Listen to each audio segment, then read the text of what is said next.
Hi everyone, this is Anthony O'Flynn coming to you from the Sunshine Coast in Australia, where I live. It's where I live right now. You can perhaps see in the background, it's where the river and the ocean meet. It's a privilege to live here. It really is a beautiful spot. So welcome to the solstice. Solstice is actually a Latin word. Sol meaning sun and sistere to stand still. At least the appearance of the sun standing still at this key pivotal moment, this auspicious occasion, which has been marked throughout history, that the solstice really is considered to be one of the key moments for the astrological signature for the year. The two solstices and the two equinoxes making up the four cardinal points, and really we have to consider that this has a special place because the Earth on its rotation at 23.5 degrees, the moment where I am in the southern hemisphere, it is the furthest away from the sun. The days are short, the nights are long, and conversely in the northern hemisphere we have the longest day of the night of the year, Midsummer's Night as it's known in Northern Europe. And it's really been a moment that's been recognised and is significant for centuries. If places like Stonehenge were built at least in part to mark the solstice, and it shows that we should pay attention to this moment. We should pay attention to these wisdom of the ancient traditions and signify this moment. So really when we look at it from a metaphysical point of view, it is important to understand that it has a relationship with the four cardinal points, and by that I mean the two solstices, the summer solstice, the winter solstice, and the two equinoxes making up these four cardinal points. So we have this, everything that we consider to be divided by four is having this significance at this time, and that means it has a relationship, at least in part, with Muladhara chakra, the root chakra, because of this number four. And Muladhara is basically related with the earth element, and Mula itself means root and Adhara is support. So when we consider the auspiciousness of these four cardinal points, and obviously the solstice being one of those that's coming up, we need to recognize that it's a transformation occurring in the physical. And it's basically like a hiatus or a void or a gap that gives us the moment, this auspicious moment to change something, to awaken something, to heal something. And the solstice really brings us this opportunity. And not only that, it's a significant moment because of the sun also moving into Cancer, which is a cardinal sign. And these cardinal signs are the initiators, they're the action takers, they're the ones who are actually starting to take action, so to speak. So this is of significance as well, and it's really important to acknowledge this, take some time out to do some meditation, some visualizations, some affirmations, some forms of healing, rejuvenation, rest, spiritual practice, whatever that is. And this is amplified during this moment, this gap, this void, this moment of hiatus that the solstice brings. And it is auspicious because these only take place once every 6 months, and we need to acknowledge and recognize it. Take some time out to integrate that into our day.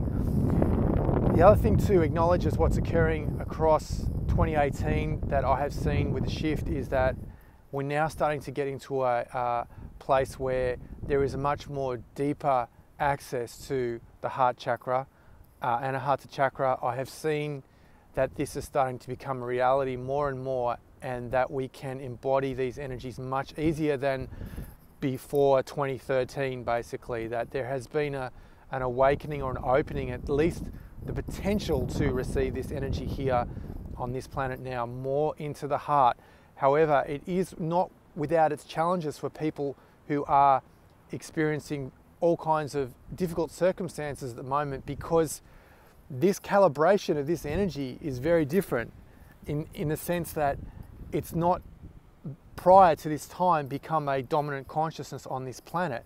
It's my belief that the cosmic plan really is to have this energy dominant on this planet, but we've got a way to go to get there. But definitely there is signs now that people are starting to get on board with this consciousness and integrate it into their being and take action and live at this level. Now, this is not always going to be something that will happen overnight. It'll be a process that people need to go through, and we're all on our own journey. Now, this will affect everyone on the planet, even if they're not aware of the shift, they're not aware of this transformation of humanity, this global awakening, because in essence, a rising tide lifts all boats. And this means that we are all on this journey together. It's just that some of us will be able to implement it faster because we're actually done work prior to this period and have taken this this process of evolution seriously, which is will become a major theme for humanity going in, particularly into the next decade, when there is a mass awakening at some level that life on this planet is changing. It will take many forms, there'll be many aspects to it, but the important thing to understand is that effort is needed. Although a rising tide does lift all boats, we're still responsible for evolution, and we can't avoid or spiritual bypass the work that needs to be done, which is, it's still happening in various belief systems that people have. Now, that's fine, there's no problem with that, but the issue is that we need to consider this at a personal level, because we need to really take that inner journey and embody what needs to be embodied in terms of this awakening of the heart, which is probably, in my opinion, at this stage of where we're at, the single most important thing that we need to focus on. Now, there is, of course, actually activations in Vishuddha chakra, throat chakra, also becoming very powerful.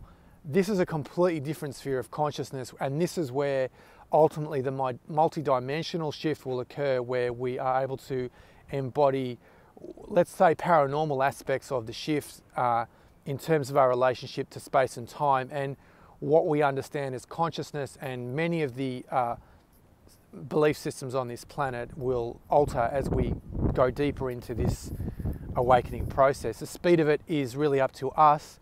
Of course, some people go through it faster than others, but the message I wanted to give today, at least, was this celebration of what's occurring, because it really is an opportunity for all of us to really experience the peace and the serenity of the heart, which, as I perceive it, is becoming easier and easier now.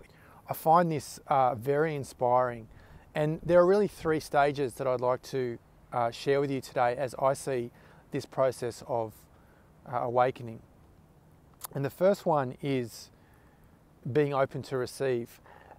This capacity to be open to receive, although it is yin, it is still a very significant step. It's yin because it's the ability to accumulate, to perceive, to feel, and without this step there can't be any further development.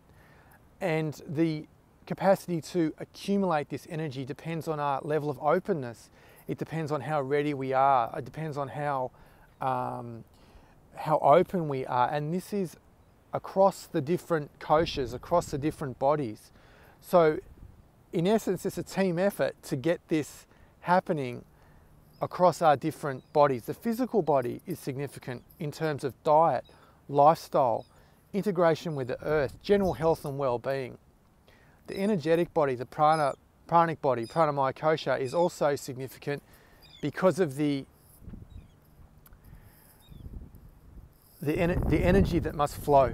And in this way, it's the nadis, the energetic connection. If the nadis are all blocked, if we're like having a lot of impurities, which again is related with the diet and other things which I'll come to, it's harder for the energy to flow.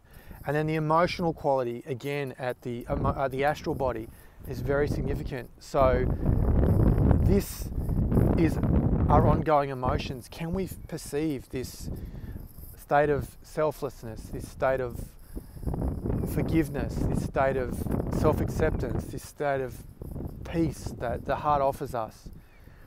This emotional quality is very, very significant. And then to take it one step further into the mental body itself, which is in the thoughts, the mind. How is the mind embodying this message of the heart, the frequency of the heart? So in this way, the four bodies, Anandamaya Kosha, the causal body, it's a bit too profound, a bit too, it's not really relevant for the conversation where we're at now, but these four bodies, these four different components of our being are the garden that we need to tend to individually. So if we're having a lot of inner conflict, it'll just manifest as external conflict. If we're having a lot of hate, then it just closes the heart. A lot of anger, frustration, judgment, criticism, all these things, people are blocking themselves from this wonderful energy that's really accessible now at a much more easy to integrate this, which is the second step, is to integrate this into our life. And by that, I mean that we can understand that we can actually integrate these new thoughts. And these thoughts of a lower vibration are simultaneously diminishing. They're not as coming up as strong and as often, and for the duration is diminishing. I've made another video about this emotional way of transformation. And this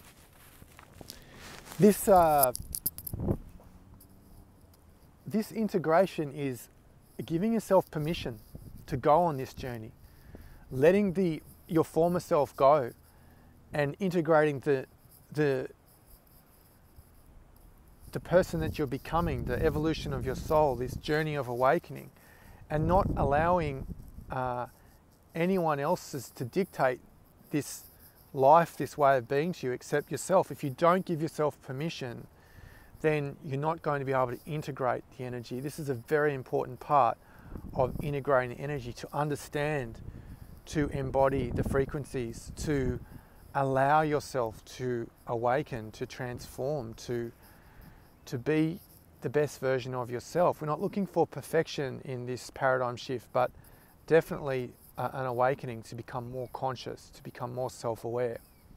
And then the third step is to live this, to put this into action. Knowing is one thing, but becoming this state of unconditional love, it's the journey ahead. And we're all at different stages of us. We're all still getting triggered from time to time. That's part of the process. So don't beat yourself up for that.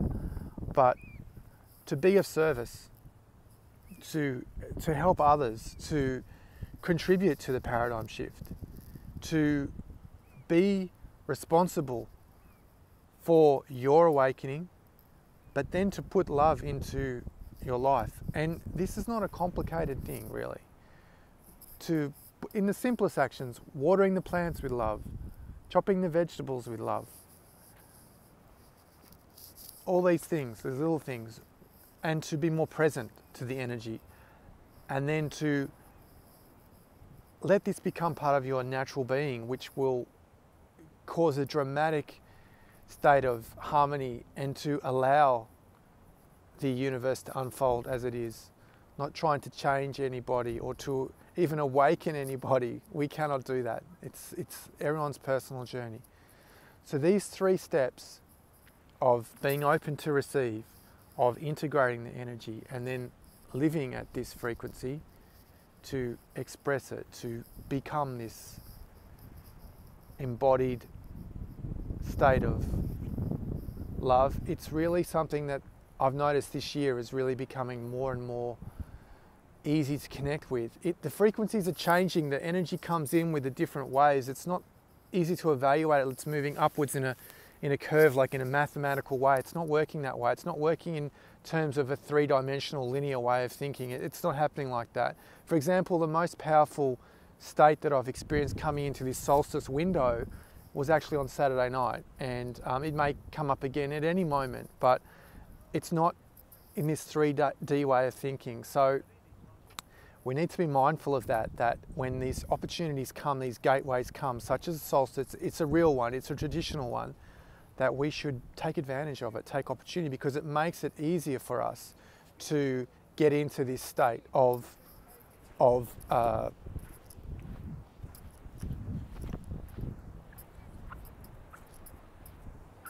living in the heart. Thanks for watching. Have a great solstice. If you're watching this, you are the shift.